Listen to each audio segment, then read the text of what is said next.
DPRD Kota Malang Selasa 10 September 2024 menggelar rapat koordinasi bersama penjabat Wali Kota Malang Iwan Kurniawan STMM dalam penyampaian penjelasan KUA PPAS APBD tahun anggaran 2025.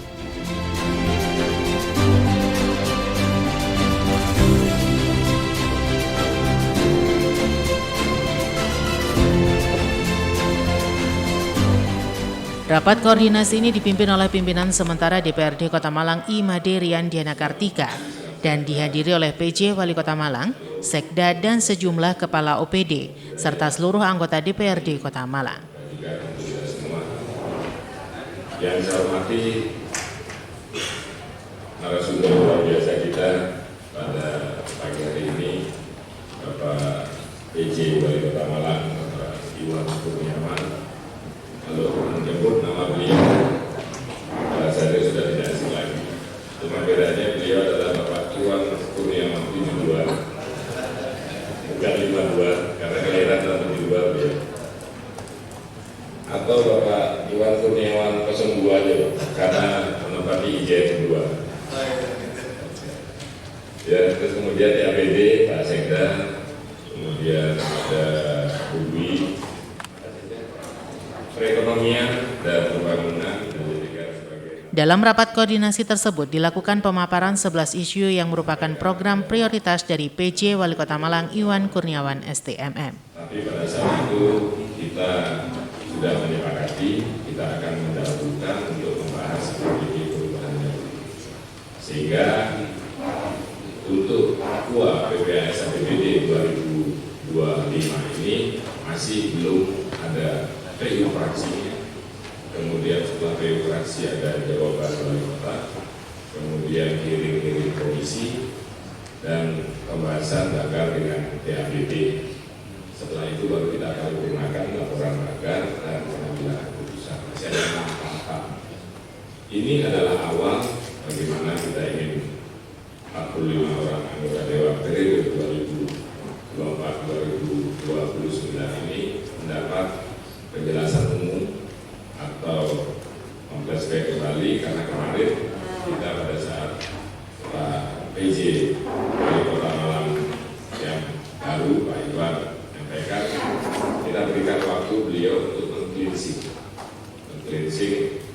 APBD rencana KUA PPAS yang sudah didaftar ke kita menyesuaikan dengan situasi dan kondisi terkini, dan kita nanti akan mendapat beberapa penjelasan terkait itu minimal ini untuk bekal kita di PU fraksi, karena setelah AKD terbentuk kita nanti akan mendatangkan narasumber untuk masing-masing komisi juga. Setelah itu PU fraksi baru akan kita paripurnakan.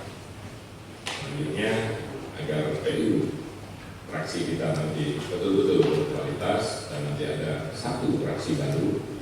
Karena kemarin kenapa salah satu pertimbangan kita kenapa kita tidak membahas PU fraksi di awal terkait dengan KUA PPAS APBD 2025 ini, bagian daripada pembahasannya supaya betul-betul murni pembahasan awal dari anggota DPRD dari 2024-2029. Sampai saat ini AKD kita memang belum bisa kita paripurnakan baik itu fraksi maupun beberapa dewan yang lain karena masih belum semua masuk deadline. Kemarin sudah kita minta kepada partai-partai politik untuk sudah memasukkan usulan fraksi dan usulan AKD, tapi kita melihat situasi dan kondisi di partai politik masing-masing tidak sama sehingga masih belum semuanya bisa masuk. Dari 7 fraksi baru 5 fraksi yang menyampaikan ke kita, tapi kita upayakan dalam minggu ini sudah selesai. Kami akan terus satu pimpinan, saya dan Pak teman akan meminta berkomunikasi dengan pimpinan partai politik untuk segera bersurat ke kita mengusulkan nama-nama di awal. Seandainya fraksi yang lebih dulu, maka kita akan menggunakan pembentukan fraksi terlebih dahulu. Setelah itu baru menunggu rekom pimpinan, karena kalau untuk 4 pimpinan itu harus lewat pelantikan kepala pengadilan negeri. Tapi kalau untuk fraksi dan AKD cukup di paripurna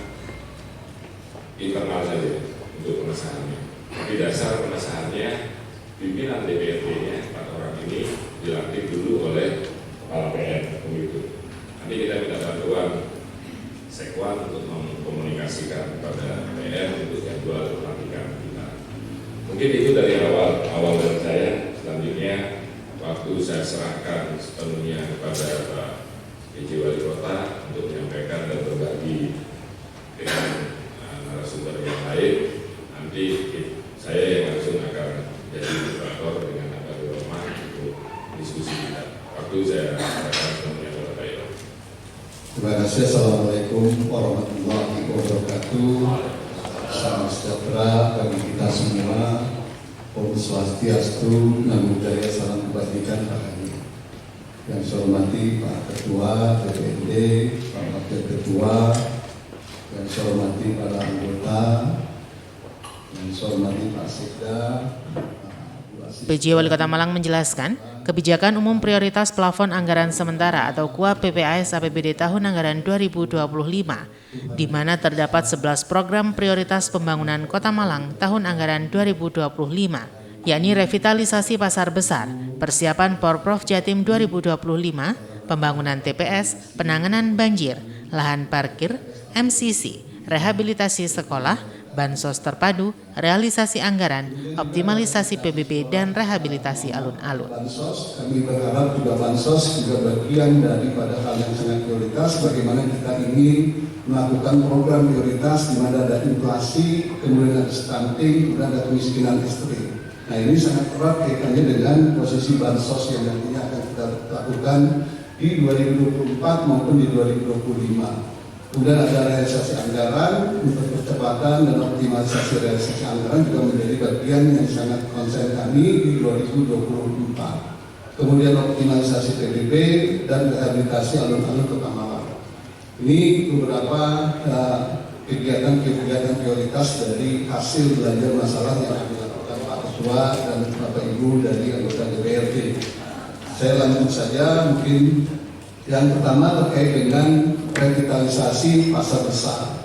Nah, ini sudah ada beberapa tahapan-tahapan yang kami lakukan dari penggalian masalah, diskusi secara teknis, kemudian sampai dengan kita melibatkan para kelompok-kelompok yang memang ada di pasar besar. Ada 2 kelompok, kita coba berdiskusi. Kemudian kita survei lapangan, ternyata ada beberapa hal yang perlu diintervensi terkait dengan revitalisasi pasar besar. Yaitu ada target jangka pendek dan ada target jangka panjang. Di mana target jangka pendek kami harapkan ada, dan ini juga keinginan dari para pedagang pasar besar, ada intervensi pemerintah daerah Kota Malang dalam hal ini untuk melakukan intervensi jangka pendek, di mana kondisi-kondisi permasalahan kita lihat adalah adanya banjir, adanya bocor, kemudian tidak berfungsi saluran pembuang airnya, kemudian tidak tersedianya sistem proteksi kebakaran, kemudian ada instansi listrik yang sudah tidak layak dan sebagainya. Beberapa pemetaan terhadap permasalahan pasar besar sudah kita identifikasi, dan ini akan kita bagi terkait dengan jangka pendek dan jangka panjang. Jangka pendek, apa yang nanti perlu diintervensi dalam rangka untuk kenyamanan para pedagang dan kenyamanan para pembeli yang datang ke pasar pendek, sambil kita menunggu apakah dimungkinkan pasar itu bisa kita intervensi untuk pembangunan atau kita rehab secara besar. Ini merupakan salah satu isu yang perlu kami lakukan. Kemudian langkah-langkah penyiapan seperti apa yang harusnya kita lakukan di dalam hasil diskusi kita. Yang pertama, perlu ada pematangan skema terhadap pedagang yang melibatkan himpunan pedagang pasar besar. Yang kedua, perlu mengidentifikasi terhadap kebutuhan rehab jangka pendek, kemudian bagaimana nanti pengaruhnya kepada masyarakat dan tidak mengganggu terhadap aktivitas di para pedagang pasar besar. Ini contoh yang pasar besar. Kemudian yang kedua, ada terkait dengan penyelenggaraan Porprov, artinya Pekan Olahraga Provinsi Jawa Timur, di mana Kota Malang menjadi salah satu tuan rumah yang tentunya perlu kita tingkatkan. Nah, dan kami coba titik-titik sportnya, ternyata masih ada TPS yang buang sampahnya di jalan. Artinya pada saat aktivitas kita melakukan pekerjaan di Kota Malang masih ada sampah di atas jam 8 masih tercecer di jalan. Itu dikarenakan salah satunya ada masyarakat yang sudah diangkut jam 6, jam 7, kemudian ada lagi pembuangan di jam 8, kemudian prosesnya cukup lama karena sudah diangkut dan buangnya itu setelah jam 8. Nah, kemudian juga identifikasi kami ternyata di titik-titik, kalau kita lihat di existing itu ada gambar existing kemudian rencana.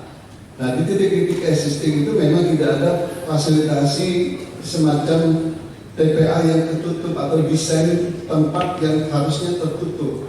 Jadi harusnya tidak tercecer di jalan, dia dibuatkan sarananya untuk PTST tertutup, masuk, buang dan sebagainya, itu tidak terlihat.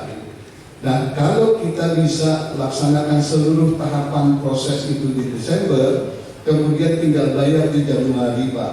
Tinggal bayar di Januari, kemudian kita bisa menikmati PAD yang parkir sudah kita tata ke lokasi parkir ini, kemudian sudah Januari atau Februari sudah bisa menikmati PAD untuk menambah PAD di Kota Malang. Tapi kalau kita mulai di Januari persiapan, tentunya akan mengurangi PAD yang harusnya masuk di bulan Februari, Maret, April, dan Juni. Nah, ini salah satu langkah percepatan.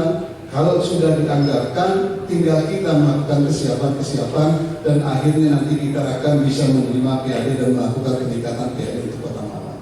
Nah, ini beberapa kemudian isu yang berikutnya terkait dengan MCC, Pak. Ini juga tadi kita diskusi kami diskusi dengan para pengelola di sana, kemudian kami diskusi dengan para tokoh, diskusi dengan para OPD yang terkait. Ini juga perlu ada langkah-langkah yang perlu dioptimalkan terkait dengan MCC ini, ya, mulai dari optimalisasi agenda kegiatan ekonomi kreatif, kemudian bentuk. Jadi kami juga punya langkah, Pak, izin. Kami akan coba menaikkan UMKM yang mikro menjadi dari mikro ke kecil, mungkin kecil ke sedang. Jadi kami punya target jangka pendek atau jangka panjang. Yang kami maksud jangka pendek adalah September sampai dengan Desember, kemudian Januari sampai dengan Desember untuk meletakkan bagaimana program-program kita dalam rangka untuk memanfaatkan MCC ini untuk menaikkan usaha mikro menjadi kecil, kemudian kecil menjadi sedang. Sama ya Pak, ngabuburit dan jumlahnya panjang sehingga upayakan pembangunan alun-alun ini selesai sampai dengan Desember sebelum adanya bulan puasa yang nantinya akan kita nikmati alun-alun untuk masyarakat. Nah, ini melihat terkait dengan kegiatan rehabilitasi dan sebagainya, kita siapkan untuk ke pemerintah pusat sumber pendanaan yang atas coba ke pemerintah pusat, kemudian sumber pendanaannya tidak hanya dari Januari sampai dengan Desember, tentunya harus ada kolaborasi untuk menangani beberapa isu-isu strategis atau prioritas dari APBD provinsi, kemudian APBN, kemudian APBD kabupaten dan sumber yang lainnya.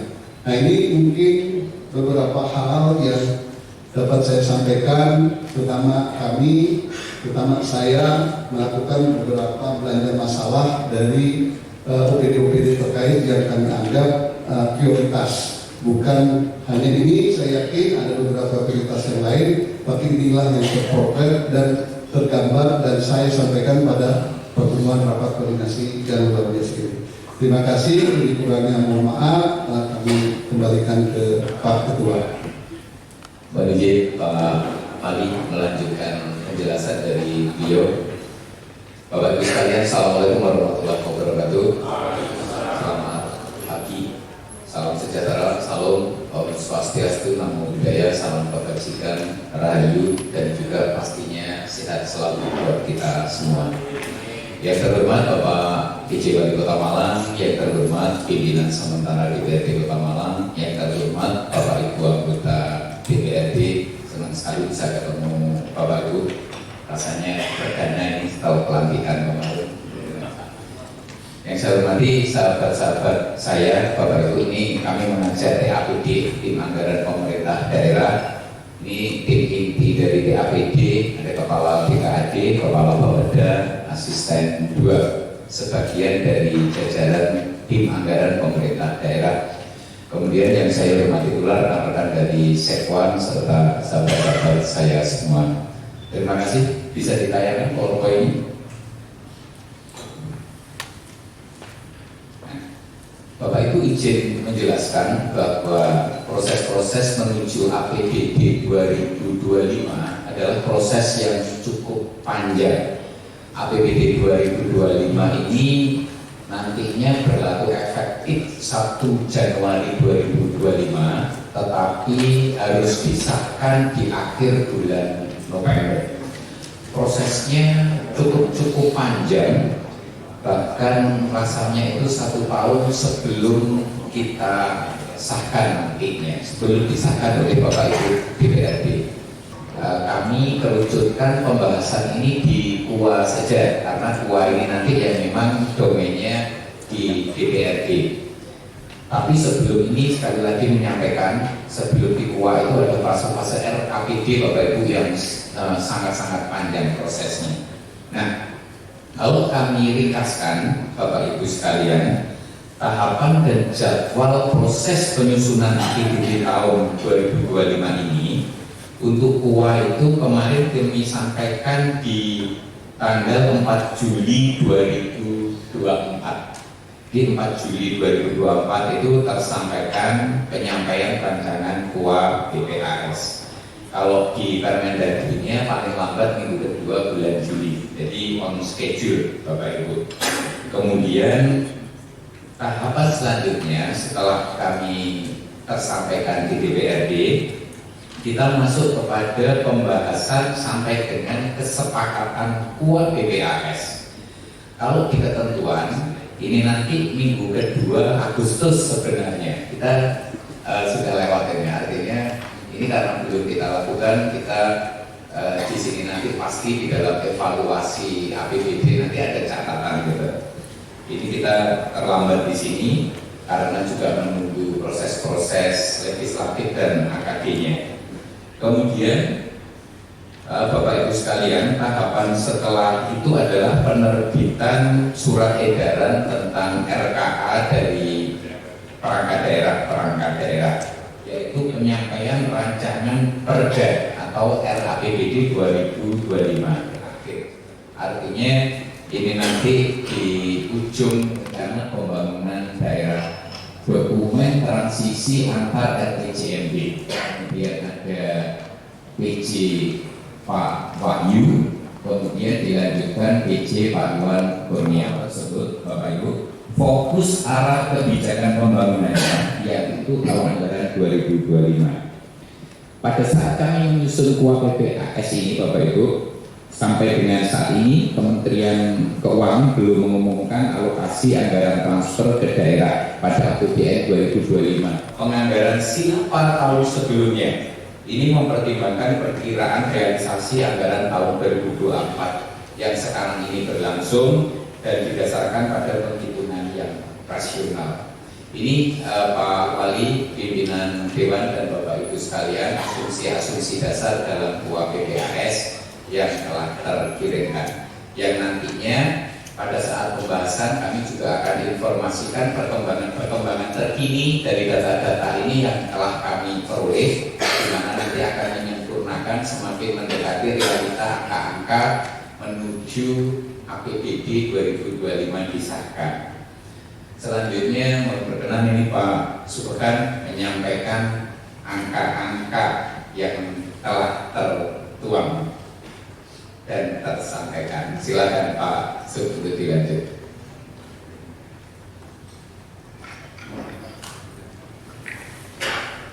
Diproyeksikan untuk pendapatan ini 2,237 triliun. Kemudian belanja ini 2,332 triliun. Sehingga di sini ada defisit 95,5 miliar. Yang ini menjadi penerimaan pembiayaan, kemudian sumbernya itu ada di Silpa tahun 2024 yang sekarang seperti disampaikan oleh Bapak Sekda tadi, ini adalah proyek proyeksi silpa di tahun 2024. Yang Kota Kendal turun banget dari tahun 2023 yang 199 miliar. Kemudian proyeksi pendapatan daerah rancangan KUA PKS tahun 2025. Untuk pendapatan asli daerah diproyeksikan 52,48%.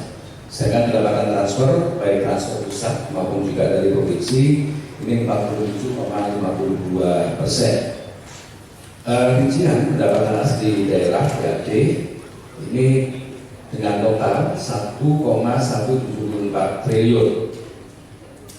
Yang pertama pajak daerah 1 triliun 6 juta rupiah, kemudian retribusi daerah 63 miliar 770 juta sekian, hasil pengelolaan kekayaan daerah 32 miliar 216 juta sekian, kemudian lain-lain PAD yang sah 78 miliar 136 juta sekian. Kemudian untuk pendapatan transfer total 1 triliun 63 miliar 9 juta sekian, dengan rincian dari pemerintah pusat 1 triliun 7 miliar 223 juta sekian, dan dari provinsi 55 miliar 786 juta sekian. Bapak Ibu sekalian, sebelum saya lanjutkan bahwa proyeksi pendapatan daerah dalam rancangan KUA PKS 2025 maupun belanja ini semuanya berdasarkan dari RKPD.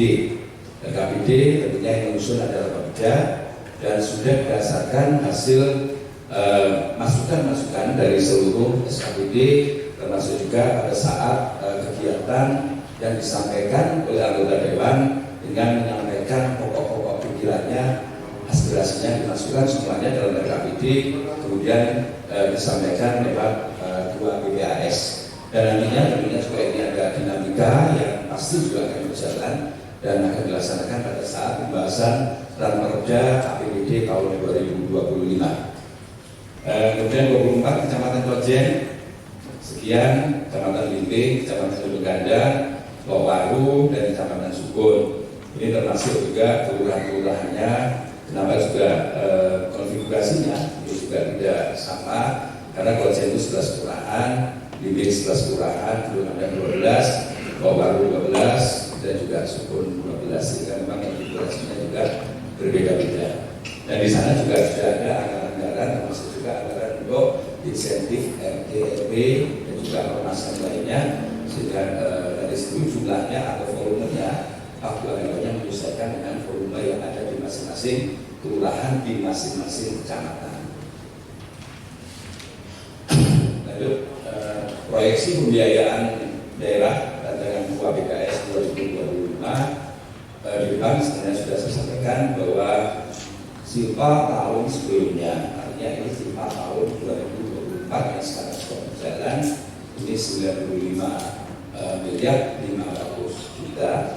Ini sebagai penerimaan, di proyeksi pembiayaan daerah. Kemudian untuk pengeluarannya 0, penyertaan modal daerah di tahun 2024 ini hanya 1, jadi untuk BUMD, untuk tubuh desa ini ada penyertaan modal tambahan 5 miliar, untuk tubuh aneka usaha, kemudian juga tubuh harta. Ini karena memang untuk perdana ini masih dalam taraf harmonisasi sehingga belum bisa diberikan penyertaan modal.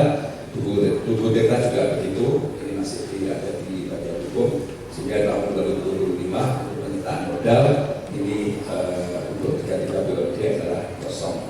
Sehingga pembiayaan itu ini adalah penerimaan dengan pengeluaran 95 miliar 500 juta ini dari silpa tahun 2024. Tentu memberi semangat pada beliau-beliau dari POS beliau. Saya sangat terkesan dengan apa yang disampaikan oleh materinya Pak Iwan tadi, Pak PJ, dan memang itulah yang kita permasalahan. Ini kalau ada calon wali kota dan wakil wali kota bagus sekali jadi visi misi. Coba kita lihat poin tadi, ya poin ke 9 poin itu, dan memang itu permasalahan yang terjadi di Kota Malang, dan mungkin bisa kita tidak lanjuti. Monggo jika ada yang mau memperdalam, nah ini 11 poin. Nah 11 poin ini dan memang menjadi perhatian kita bersama, terutama terkait dengan revitalisasi pasar besar. Ini juga tidak mungkin kita bisa sendiri, butuh mumpung ada Bapak di sini sebagai kenang-kenangan Bapak. Kami pasti pakai anggaran pusat di atas 300 miliar sampai 400 miliaran untuk poin 1 ini. Oke, tadi monggo digali kalau ada yang mau memperdalam silakan. Selain penjelasan Wali Kota Malang terkait isu program prioritas, juga dilakukan sesi diskusi bersama para anggota DPRD Kota Malang, di mana para anggota DPRD Kota Malang selain memberikan pertanyaan juga memberikan masukan terkait penanganan isu program prioritas dari PJ Wali Kota Malang. Satu forum dengan Dinas Pendidikan. Kebetulan saya tidak satu komisi, tapi kebetulan waktu itu barengan. Saya tanya alumni SD dengan daya tampung SMP itu kurang apa cukup? Disampaikan bahwa itu cukup, tapi SMP negeri dan swasta. Artinya ada tampung dari SD ke SMP negeri cukup. Tapi sayangnya SMP swasta ini kalau bagus mahal, kalau murah itu mutunya kurang diminati masyarakat. Nah ini harapan saya, ini swasta ini perlu perhatian, perlu kaki tangan pemerintah atau perlu tindakan pemerintah agar swasta ini punya standar yang sama dengan negeri tentang mutu bangunan, kualitas guru, kemudian juga biaya. Nah, ini kan perlu dapat perhatian sehingga orang tua tidak lagi mempertimbangkan kemana sekolah, tapi sekolah yang dekat dengan rumah itu adalah sekolah yang terbaik. Dan sekali lagi sekolah yang dekat dengan rumah adalah sekolah yang terbaik. SMP baru. Nah ini harapan saya ya tadi, yang swasta saja diperbaiki mutunya sehingga bayarnya sama, kualitas gedungnya sama, gurunya sama. Bagaimanapun yayasan kan juga nanti kalau juga milik negara, bukan milik perorangan. Jadi saya kira sangat bagus lah kalau anggaran-anggaran kita arahkan untuk menjadi mutu pendidikan kita di Kota Malang ini, sehingga malah sebagai kita pendidikan betul-betul jadi perhatian pemerintah. Demikian kurang lebihnya, mohon maaf. Assalamualaikum warahmatullahi wabarakatuh. Dari 11 yang menjadi prioritas tadi sempat disinggung oleh calon ketua fraksi PKS dari Pak Asmaul. Saya fokus di poin ke-7, Pak. Ya. Rehabilitasi sekolah SD dan SMP. Cuman karena saya belum melihat angka, di antara 1 sampai 11 ini semuanya bagus. Tapi jangan pernah menafikan bahwa ke depan membangun peradaban bangsa, membangun generasi yang akan datang, salah satu infrastruktur di sekolah itu menjadi sangat yang harus diperhatikan, Pak. Karena apapun ceritanya, bagaimanapun mau mengalang Kota Malang, kota berdiri dikatakan maju, tapi kalau infrastruktur sekolah ini belum memadai, jangan terlalu berharap Malang bisa menjadi kota pendidikan yang keren ke depan, Pak. Dan mohon maaf barangkali bisa dimapping, Pak, per kecamatan. Apalagi hari ini kita yang membangun peradaban anak bangsa. Sekolah-sekolah negeri itu hampir tidak ada yang punya musola. Boleh dicek ya, kalau saya bukan sekolah pulang saya kerjaan sekian, itu masjid tidak ada, tempat wudhu tidak ada, tempat ibadah tidak ada. Oleh karena itu saya pikir ini menjadi pintu awal ketika Pak PJ ini mencoba memasukkan itu menjadi ini, tolong betul-betul kita kawal semua. Pendidikan menjadi salah satu yang harus diperhatikan. Jangan mulai SD. Kalau kita kembali ke teorinya belajar bahwa global itu ada di usia dini, di mana lembaga-lembaga usia dini juga penting diperhatikan. Di mana cuma ada 5 TK negeri, saya Kota Malang ada 5 TK negeri.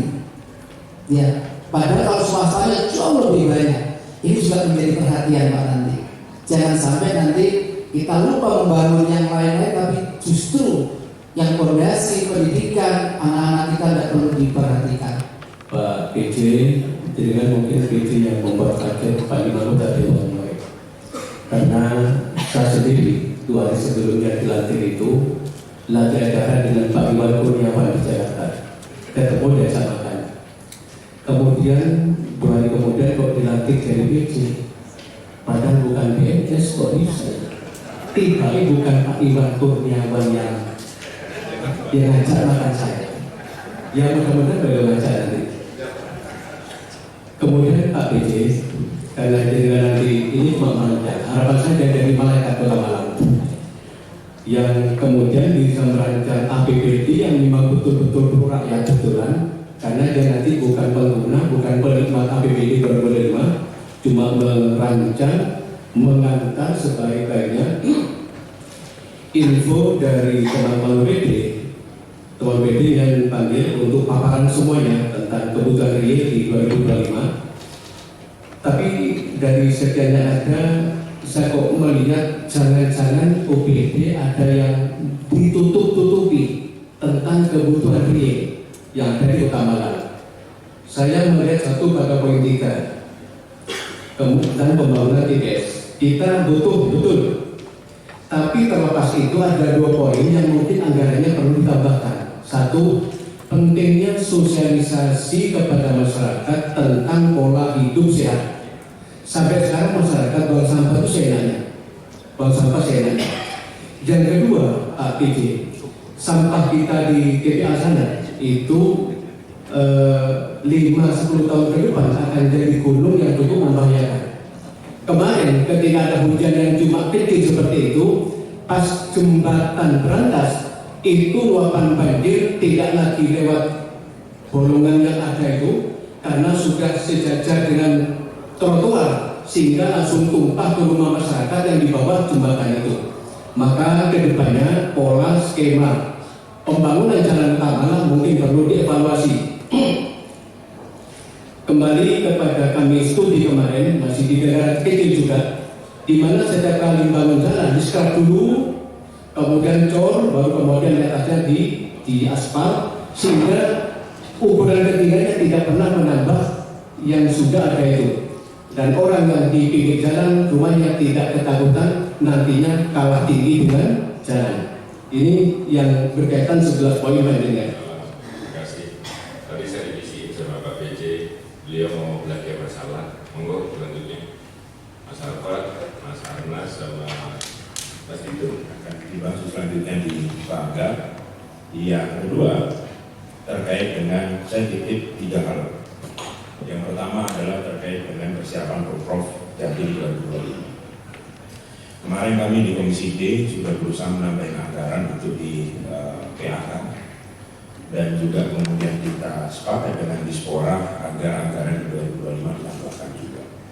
Tapi Pak, tolong nanti Dispora juga ditanya apakah SHS terkait pembelanjaan alat sarana prasarana dari atlet itu sesuai dengan atlet ataukah orang yang hanya senang olahraga.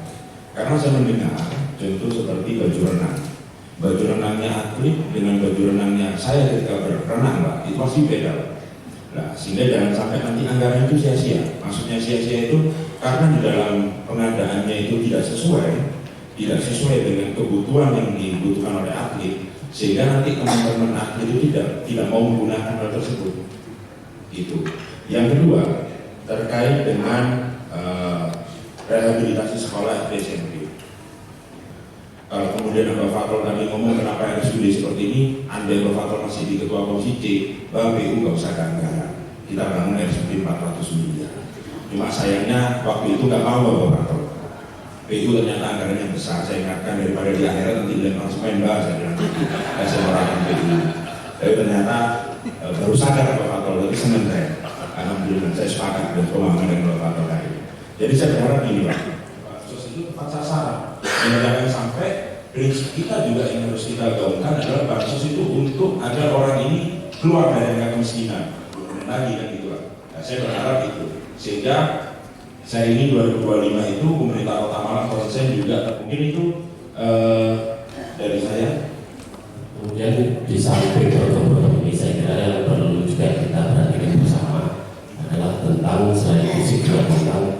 isu yang lagi hangat di Indonesia di dalam generasi muda kita adalah soal kesehatan mental. Jadi kita sedang menghadapi situasi di mana anak-anak muda kita ini rapuh secara mental. Jadi perlu ada kebijakan dari kita selaku yang pengguna anggaran dan juga yang nanti akan menentukan kebijakan di pemerintahan adalah memasukkan isu ini terhadap kebijakan teknis terkait misalkan di pendidikan, terus di kesehatan, di infrastruktur dan lain-lain sebagainya. Misalkan hari ini kita lihat di kesehatan, misalkan saya lihat belum ada psikolog yang masuk di puskesmas terutama itu termasuk mungkin di RSUD, sehingga tidak hanya tentang kesehatan badan, tapi juga kesehatan mental perlu kita perhatikan. Terus kemudian juga mungkin di wilayah pendidikan terkait juga kurikulum baru yang juga bicara tentang itu juga perlu dimasukkan. Begitu juga di infrastruktur nanti yang mungkin di ruang-ruang terbuka hijau kita, di pasung-pasung kita juga perlu ada inovasi-inovasi baru yang kira-kira juga bisa memfasilitasi itu. Saya kira itu beberapa hal yang nanti mungkin juga perlu kita bahas secara lebih dalam. Kalau perlu memang kita juga akan bahas mungkin di internal fraksi. Kalau perlu kita perlu pertimbangan untuk membuat perda tentang kesehatan. Ini saya kira juga menarik untuk kita diskusikan. Saya kira itu mungkin tambahan masukannya. Terima kasih. Assalamualaikum warahmatullahi wabarakatuh. Pasar besar. Pertanyaan saya, kenapa pasar besar? Sedangkan kita di Kota Malang ada 3 pasar yang ini masih menjadi permasalahan utama dan belum selesai dari periode ke periode, pasar gadang dan pasar tinggi. Kenapa kok pasar besar? Tentunya kan juga kaitannya dengan anggaran untuk rehabilitasinya, yang untuk koordinasi masih dengan kementerian di pusat. Kedua, terkait penanganan banjir. Tadi disampaikan juga, saya kira ini menjadi salah satu poin yang menarik. Di Suhat ini kebetulan hampir saya sama Pak Dapil Pak Ade, tua. Jadi luar biasa memang di Suhat ini kalau banjir, kalau hujan banjir. Tetapi kita tahu sana status jalannya itu adalah jalan provinsi atau jalan nasional, Pak. Jadi kalau salah bisa dikoreksi. Sehingga saya kira koordinasi dengan pemerintah provinsi itu menjadi penting, karena tadi juga di dalam slide juga disampaikan masih diusulkan terkait untuk penanganan banjir di kawasan Sekolah. Dan apakah ini juga menjadi bagian dari master plan drainase yang kemarin setahu saya juga sempat dibahas oleh teman-teman Pemerintah Kota Malang. Kemudian yang berikutnya terkait TPS, saya kira menarik. Memang sebagai kota besar, kota kedua terbesar di Jawa Timur, permasalahan sampah ini menjadi permasalahan yang tidak hanya perlu kita pikirkan hari ini, tapi juga tahun-tahun yang akan datang. Nah, kita punya TPS kurang yang saya kira secara teknologi juga sudah cukup modern.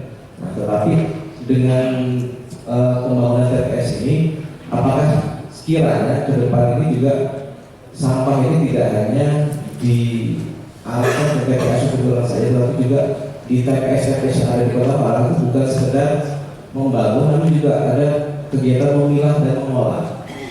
Kita punya gagasan zero waste.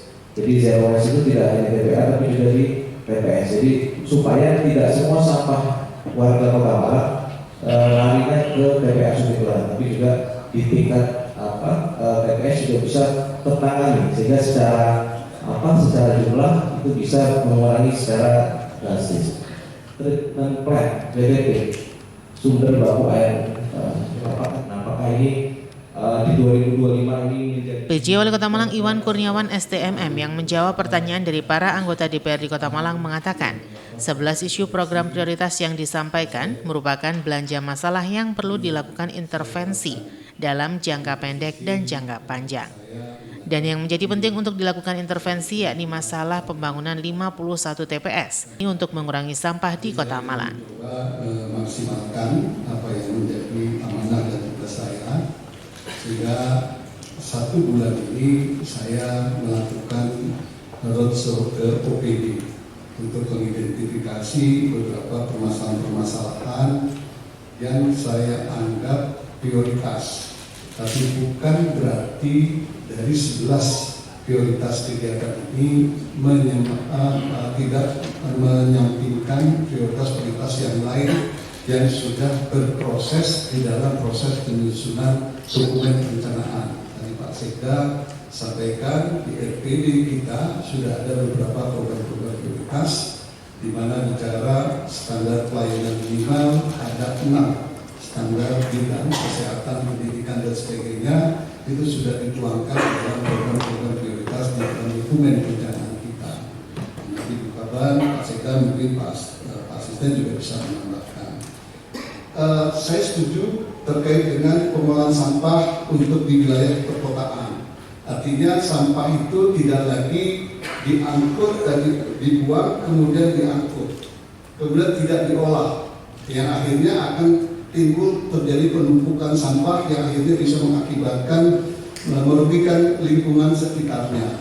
Tapi sampah itu sudah harusnya diangkut, dibuang, diolah, yang tinggal residunya yang nanti akan dibuang ke TPA sehingga tidak terjadi peningkatan penumpukan sampah.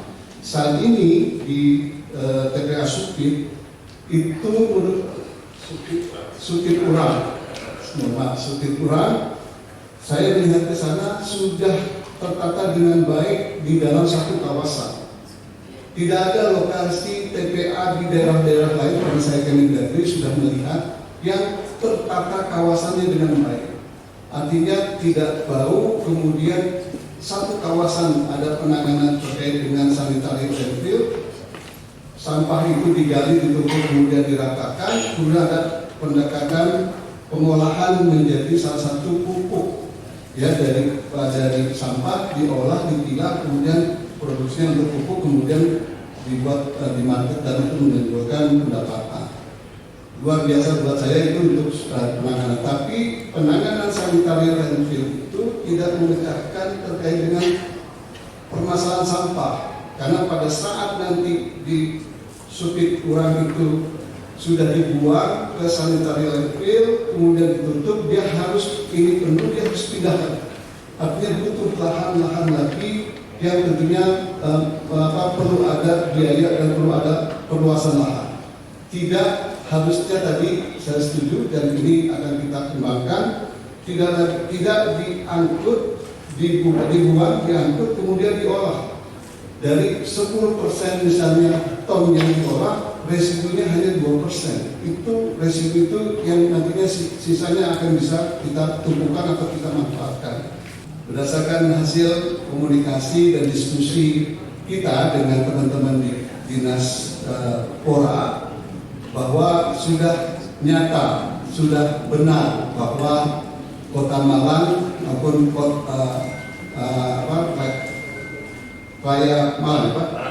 Malang Raya itu menjadi salah satu tuan rumah. Sudah ada SK-nya, tapi anggaran kita belum tersedia, hanya 500. Nah ini menjadi PR, jangan sampai kita ketempatan tuan rumah dari sisi penyelenggaraan kita tidak bisa menjadikan dengan baik. Jangan sampai kita tuan rumah, prestasi daripada atlet kita turun atau tidak menunjukkan bahwa kita punya tuan rumah yang segalanya harusnya lebih baik daripada kita tidak menjadi tuan rumah. Nah dari itulah kami posisi melakukan identifikasi bahwa ini menjadi prioritas. Kemudian kami juga sudah berdiskusi Pak dengan KONI ya. Kami sudah berdiskusi, ternyata dari anggaran 100 sekian 10 kemudian terverifikasi 60 itu baru 500 kemudian 10 yang hibah. Hibahnya itu hibah rutin setiap tahunnya, bukan bicara pada saat kita menjadi tuan rumah, tapi sebagai rutin pembinaan yang rutin pada saat kita atlet dilakukan pembinaan untuk mengikuti porprov di kota lain atau untuk mengikuti PON atau kejuaraan-kejuaraan yang lainnya, tapi bukan sebagai peningkatan kapasitasnya, prestasinya untuk kita sebagai tuan rumah untuk porprov yang harusnya punya target yang lebih tinggi di dalam pencapaian prestasi. Nah ini juga yang belum, mungkin ini satu harapan bagi kami untuk juga menjadi perhatian bagi kita di dalam proses penganggaran untuk tahun 2025. Tapi kami coba diskusi dengan teman-teman apa yang harus kita lakukan programnya. Saya sampaikan kepada teman-teman KONI, kalau kita ingin meningkatkan prestasi, tarik mundur timeline kita. Jangan kita bicara 2025 pelaksanaannya di Juni, tapi kita baru melakukan aktivitas kegiatan peningkatannya di Januari. Jadi harus tarik mundur. Saat ini kita buat timeline sampai dengan Juni, timeline dari Desember 2024 jangka pendek, dan kita harus punya timeline Januari sampai Juni untuk jangka panjangnya, untuk percepatan bahwa kita akan siap-siap di bulan Juni. Nah, ini juga sudah komunikasi, tapi tadi dukungan pendanaannya yang memang masih belum mencerminkan keinginan atau tujuan kita untuk meningkatkan prestasi. Nah, ini. Sementara itu, pimpinan sementara DPRD Kota Malang I. Madirian Diana Kartika menyampaikan dukungan terhadap 11 program prioritas tersebut. Madi juga menekankan pentingnya penyelarasan pandangan anggota DPRD periode 2024-2029 dalam pembahasan APBD 2025, meskipun alat kelengkapan Dewan masih belum ada. Baik ya, karena tanpa terasa sudah 3 jam dan pemanasan dulu, tapi saya di sini luar biasa, artinya anggota juga yang hadir 43 orang yang hadir. Kalau paripurna seperti ini, waduh, keren sekali, dan saya harap ini dipertahankan semangat ini. Nah, jadi itu nanti beberapa kita perdalam lagi dulu ya, kita kuatkan lagi di Dewan Periode yang sekarang. Tolong untuk kamu susulan serap aspirasi sebanyak-banyaknya, kita perbaiki kamu susulannya. Kalau belum ada yang buatkan, kita bisa. Ya. Nah, oleh karena itu menurut saya supaya kita nanti betul-betul bermanfaat untuk masyarakat Kota Malang, dan kita bisa membackup kebutuhan daripada dinas dan pemerintah Kota Malang, bagian akan kita arahkan kepada Bapak Asuh itu. Ya. Itu mungkin sekali lagi terima kasih banyak Pak Iwan atas waktunya, dan baru kali ini kita bisa pemaparan seperti ini karena beberapa kali kita melakukan. Sayangnya ini menurut Pak Subhan tidak boleh dilakukan di luar kantor. Kalau di luar kantor lumayan. Tapi yang jelas kita nanti punya tujuan tetap. Beliau dititipkan di Direktur Bangga di Jakarta, ya.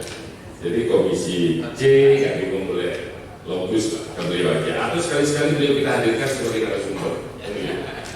Yang nanti sebagai beliau sebagai Direktur Perencanaan Evaluasi pada saat pembahasan APBD kita jadi kuat. Kita punya ratingan pusat kalau enak. Itu ya, saya rasa cukup. Terima kasih banyak atas waktunya Pak PJ, APD semuanya, seluruh anggota, rekan-rekan media, terima kasih. Semoga pertemuan Pak PJ Wali Kota dengan World Bank sebentar lagi menghasilkan sesuatu untuk masyarakat Kota Malang.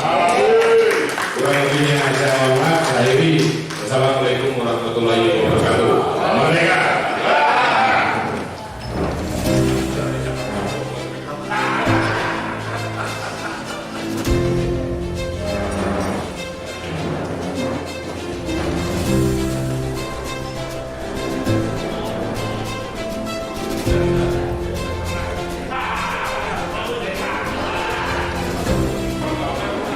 Pertama, saya syukur alhamdulillah dan apresiasi ada ruang waktu, saya juga termasuk belanja masalah dari OPD, dan alhamdulillah ada ruang waktu rapat koordinasi dalam KUA PPAS 2025 diberikan kesempatan untuk mengidentifikasi beberapa permasalahan-permasalahan yang ada, bukan hanya dari masyarakat, bukan hanya dari OPD, tapi alhamdulillah pada hari ini dari DPRD memberikan masukan-masukan terkait dengan masalah-masalah yang perlu menjadi concern pemerintah daerah.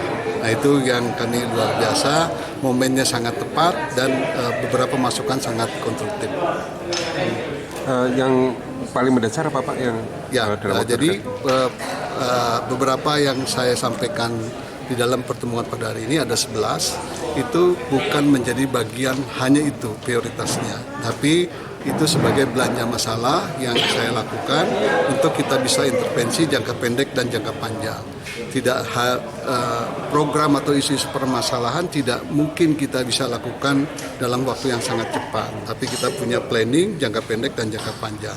Misalnya kaitannya dengan TPS tempat pembuangan sampah, ada 51 yang perlu kita intervensi, tapi kita coba pilotkan supaya menjadi ada treatment yang khusus, sarananya kita siapkan, treatment perubahan masyarakatnya kita dorong, pengawasannya kita lakukan, CCTV kita lihat, yang nantinya itu akan menjadi pilot.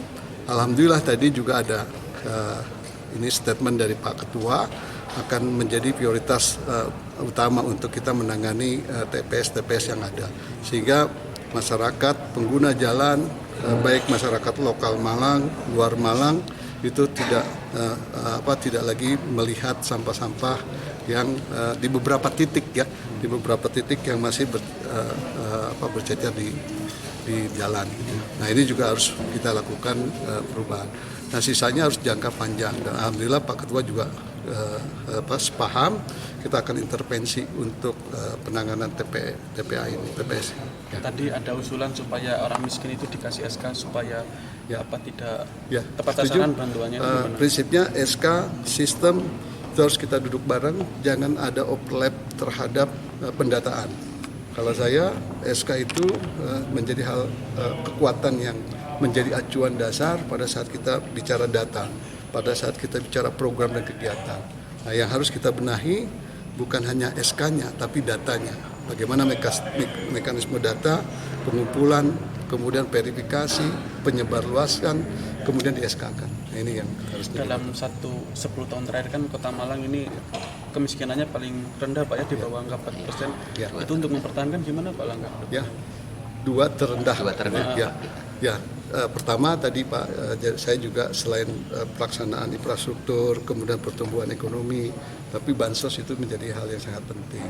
Karena di dalam pendekatan untuk kemiskinan ada 3 strategi yang harus kita implementasikan. Satu, kaitannya pengurangan terkait dengan pengeluaran masyarakat. Pengurangan terhadap pengeluaran, kemudian peningkatan terhadap pendapatan dan kantong-kantong. Itu strategi terdalam kemiskinan. Nah ini harus dipetakan program.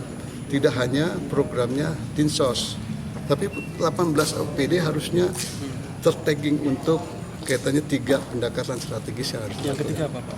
Yang ketiga, 1 peningkatan pengurangan pengeluaran, kantong-kantong kemiskinan. Itu strategi nasional yang harusnya dipetakan. Tapi program ini bukan hanya bansos atau dinas sosial saja, tapi 18 OPD harusnya mendukung terhadap 3 ini. Nah ini yang harus kita petakan untuk itu.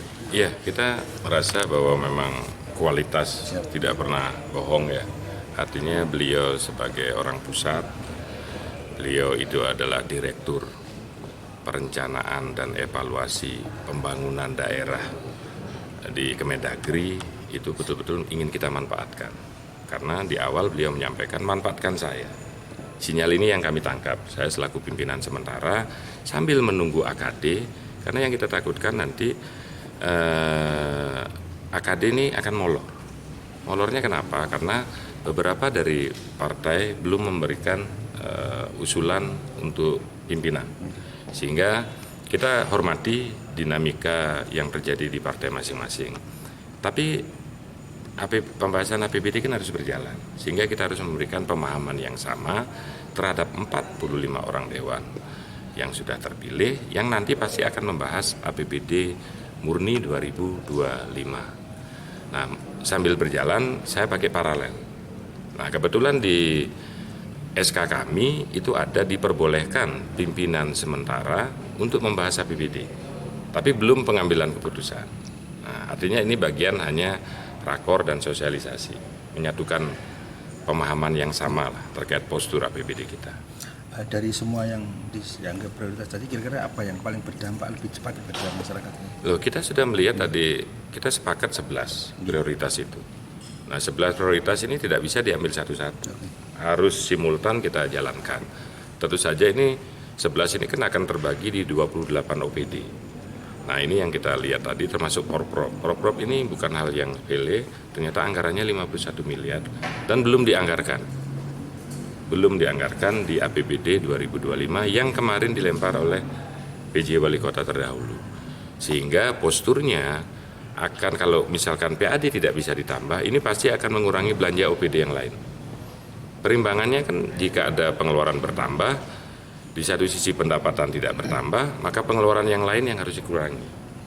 Nah, logika inilah yang nanti yang pasti akan alot, sehingga tadi ada usulan dari anggota buat rakor khusus terkait KONI. Karena anggaran ini tidak kecil, kita pun tidak harus hati-hati dalam hal pemanfaatan. Kalau saya lebih sepakat ini diserahkan pada Disporapar, pada dinas, bukan pada KONI. 4 jam lagi Pak, berarti KONI itu belum memberikan pengajuan anggaran untuk Porprov 2025 ya pada Disporapar belum, tahun kemarin. Karena KONI mengajukan sendiri ke DAPD, tidak lewat Disporapar. Ya. Dan itu tidak boleh kan Pak? Nggak bisa kan? Kalau mengajukan ke DAPD boleh, tapi nanti DAPD pasti akan memberikan OPD pengampu. Tidak langsung ke KONI. Tindak lanjut kembali, seharusnya jangan seperti itu. Langsung saja lewat Disporapar. Dewan lebih percaya Disporapar Untuk pengelolaan anggaran. untuk pengelolaan anggarannya. Karena itu banyak yang sifatnya infrastruktur, perbaikan GOR Kenarok, perbaikan Stadion Gajayana, dan beberapa kolam renang dan venue-venue yang akan digunakan untuk pertandingan. Lebih banyak fisik sebenarnya ketimbang untuk bonus saja 20 miliar bonusnya dari 51 itu. Iya. Nah, bonus ini siapa? Menurut saya harus Disporapar, jangan KONI. Karena pemerintah harus memberikan. Nah, bonus ini kan bisa kurang, bisa lebih, tergantung prestasinya. Nah, ini harus hitungan matang. Karena kalau kurang, dari mana mencari anggarannya? Kalau lebih sih nggak masalah, akan jadi silpa ya.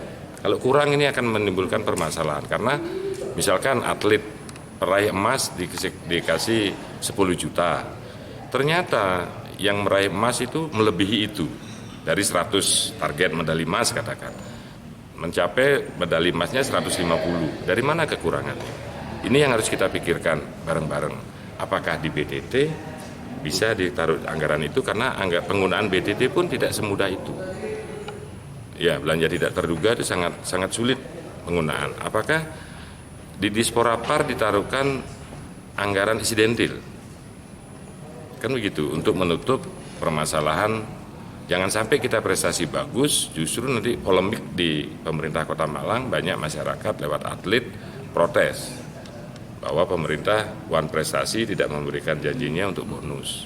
Itu baru satu bonus, belum lagi yang lain. Dan saya rasa kalau menjadi tuan rumah pasti motivasi kemudian semangat akan berbeda. Simon Alfredo melaporkan.